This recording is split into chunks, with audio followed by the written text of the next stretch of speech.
Chaque jour, Charles et Carole vous présentent la leçon de l'école du sabbat.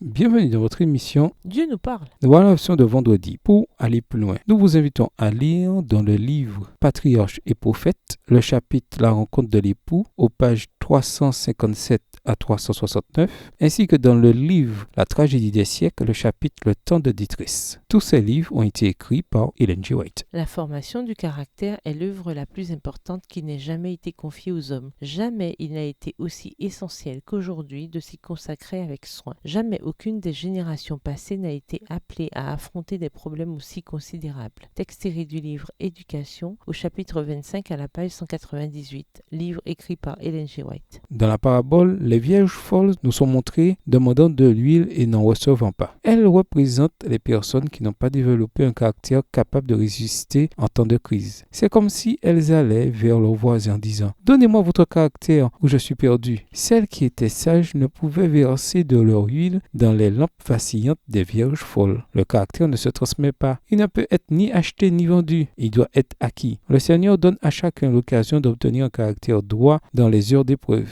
Mais rien n'a été prévu pour qu'une personne puisse communiquer à une autre son propre caractère. Celui qu'il a développé en traversant des expériences difficiles, en apprenant des leçons auprès du grand professeur, de sorte qu'il est maintenant en mesure de manifester de la patience dans l'épreuve et d'exercer la foi qui lui permet de supprimer les montagnes de l'impossible. Extrait du livret The Youth Instructor, 16 janvier 1896, écrit par Ellen G. White. À méditer, que signifie la formation du caractère? Comment y parvient-on? Quelle priorité visible est la formation du caractère dans votre vie personnelle et dans votre communauté d'église? L'étude de jeudi parlait du rôle important de la communauté dans la vie d'un chrétien. Avec quel succès votre église locale fonctionne-t-elle en tant que corps de Christ? Réussissez-vous à représenter le Seigneur en tant que communauté? En classe, parlez de ce que vous pouvez faire pour faire mieux. En classe, échangez sur l'importance de la formation du caractère, même si nous sommes sauvés par la foi seule en Jésus. Si ce sont sa justice et son caractère parfait qui nous sauvent, alors pourquoi avons-nous besoin de développer notre caractère? Helen Keller, qui était devenue sourde et aveugle à un très jeune âge, a écrit « On ne peut pas développer le caractère dans le confort et le calme. Ce n'est qu'à travers l'expérience de l'épreuve et de la souffrance que l'âme peut être fortifiée, la vision dégagée, l'ambition inspirée et le succès atteint. » Extrait du livre Leadership, volume 17,